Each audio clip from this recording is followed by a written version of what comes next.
Holy crap. I cannot believe that I actually finished that script. Well, I guess there's only one thing left to do now. And that is, of course, to celebrate! Yeah!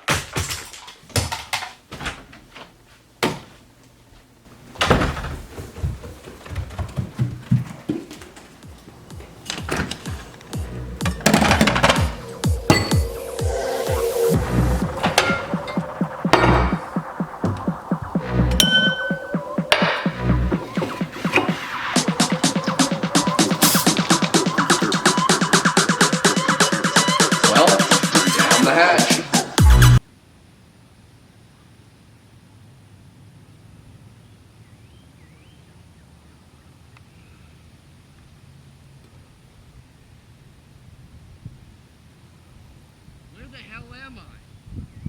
What the fuck? Ugh. Wow, this is just great. Just great.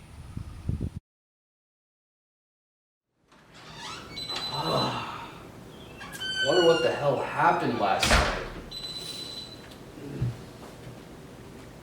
I guess it doesn't really matter what happened last night.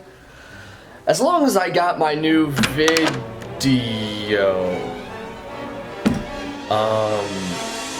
What?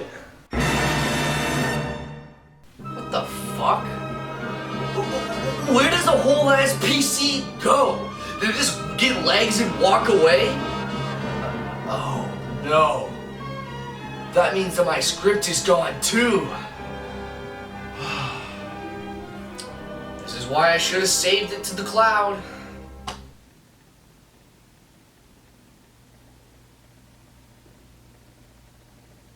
You know what? The situation reminds me a lot of that one episode of SpongeBob. What was it called again? Oh yeah, it was Missing Identity, the episode where SpongeBob loses his name tag. God, that is such a classic mystery, and one of the best episodes in the series. Missing Identity is one of those classic SpongeBob episodes that comes from the pre-movie era of the series, aka the first 3 seasons of the show. The episode in question comes from the last season of the pre-movie era, and is, in my opinion, one of the more interesting episodes from the bunch, in both its comedy, clever writing, and it as a standalone mystery. With the mystery being about how SpongeBob lost his name tag and needs it in time for a random inspection at the Krusty Krab. I love how simple of a premise this is, not only because it's absurd and fits the show perfectly, but because it doesn't feel rushed to fit the 11-minute mark. Every minute of this episode has something interesting going on, whether it's SpongeBob's morning routine or Patrick forgetting one line. This episode is a great blend of comedy and mystery that are both great by themselves, but together make for a masterpiece. The comedy in the episode is both clever and funny, which is something you really don't see in modern SpongeBob nowadays. For example, one of the funniest moments from the episode has to be the first time we see SpongeBob's morning routine. It just so happens that he's having one of the worst mornings possible when he loses his name tag, and is forced to keep reliving his morning in order to retrace where his name tag could be. Out of everything that happens in his morning routine, the best moment has to be when SpongeBob tries Gary's food for the first time. When SpongeBob tries the food, he gets disgusted and it cuts to Snail Post's office where the CEO of Snail Post says he feels a disturbance, which is not only really funny, but also a nice nod to Star Wars. Or at least it feels like a reference to Star Wars anyway. And that's the thing with this episode. It's riddled with great moments like this one where SpongeBob's talking to Patrick about what he did after leaving work. What makes this moment really funny as well as clever is that before this scene, there's a moment where you see SpongeBob leaving for work. It cuts to him walking to work at the diner where he's telling his story. After getting interrupted, he says he'll cut to the Krusty Krab to save time. At first, I thought this was done just as a joke, that he was going to tell them every moment of walking to work. But then once I got to the scene where SpongeBob is telling Patrick what he did on his way to work, is when I realized why they had that joke earlier. They did it to save some of the story for later and set up this amazing joke where SpongeBob says he gave Mr. Krabs an apple and then got thrown into a dumpster. That's it! Your name tag is in the apple on Mr. Krabs' desk. Patrick, you're a genius. Oh, wait. He's probably thrown it away by now. Well, then we'll look in the dumpster. I love this joke so much because it sets up Patrick and SpongeBob to go into the dumpster, not because the name tag could be there because he got thrown into a dumpster, but because Patrick and SpongeBob think his name tag somehow ended up inside of Mr. Krabs' apple, and because Mr. Krabs threw the apple out, that's how it could have ended up in the dumpster. This is probably the funniest and most clever joke in the whole episode. However, there is one sort of running gag in the episode that I never really understood if it was a fourth wall break moment or just something quirky. 2 times in the episode, SpongeBob looks at the audience like this after realizing something really stupid or ironic happens, like in the moment where Patrick can't figure out what SpongeBob's talking about after pretty much directly telling him, and the moment where Betty, or the waitress in the diner, says that she isn't wearing her name tag and that it's someone else's. Out of the whole episode, I always thought this was really out of place and just felt weird, but maybe that's just me. That aside, everything else in the episode is pretty funny and works really well. Especially the moment where SpongeBob is reliving his horrible morning to retrace his steps to find his name tag. That's it! I know what I must do to find my computer.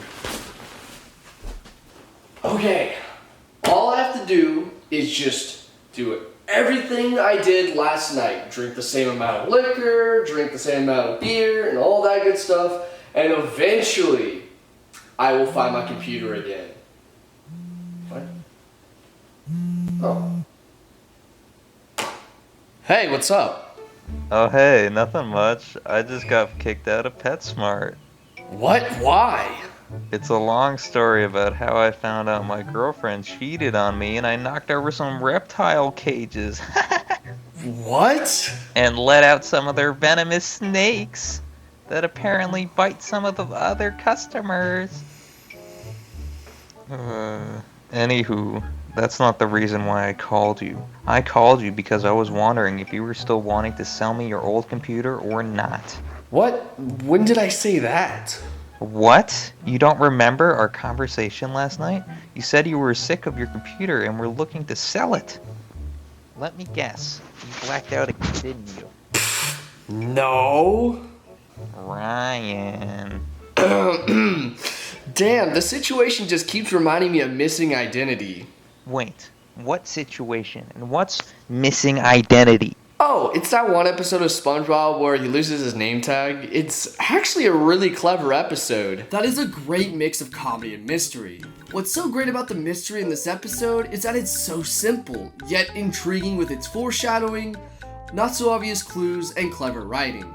Just in case you don't know what foreshadowing is, it's when a scene hints at something that will happen in the future with a line of dialogue or the visual cue.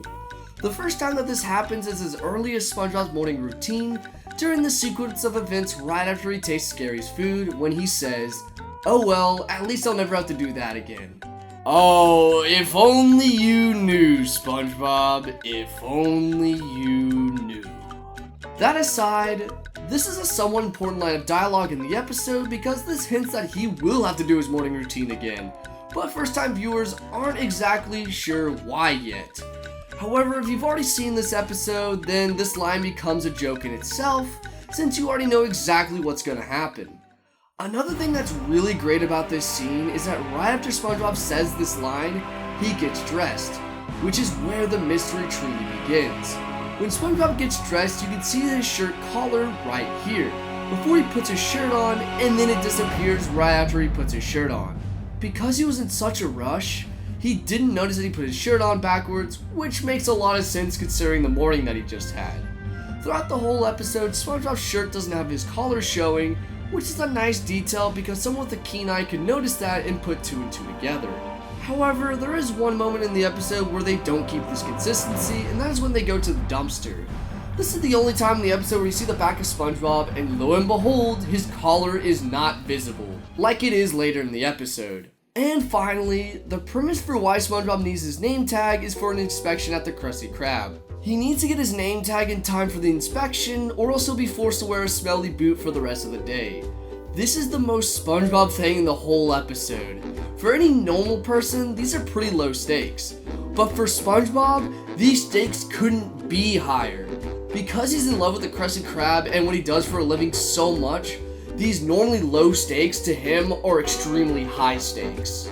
For him, losing his name tag is like losing his identity, thus the reason why the episode is called Missing Identity. This fear of losing his identity ends up being his downfall that ultimately causes him to fail his inspection. Now, this is more of a side comment, but I just absolutely adore the scene where SpongeBob imagines that someone stole his name tag and is pretending to be him by robbing a bank. This scene gets me every time just because of how absurd it is.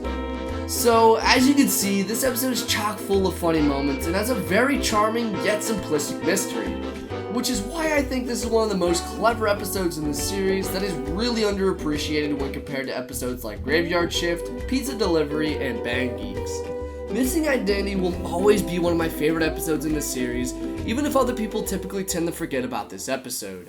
Okay, I get it. Missing Identity is a clever episode of SpongeBob, but I don't see why this is still relevant.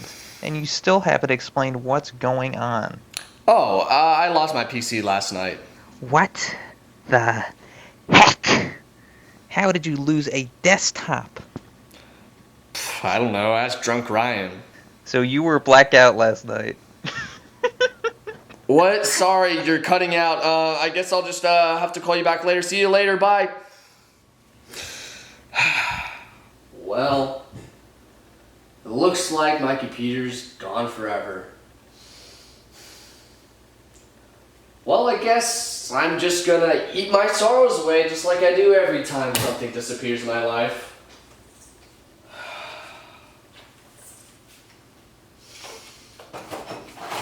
Pizza. The sad man's meal. Well, it makes sense. I guess I'm gonna eat this in one sit down. What? How does that even make any sense? How does a computer end up in an oven? I mean, I know I was blackout, but I know I'm not that much of a fucking idiot to put a computer in an oven. Whatever. Doesn't matter. All that matters is that I found it. And I guess it only leaves one thing left to do. And that is to celebrate!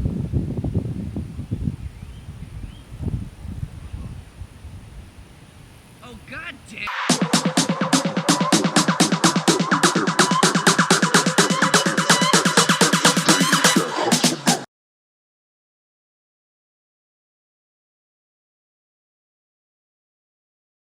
Holy crap. I actually finished that script. Lucas!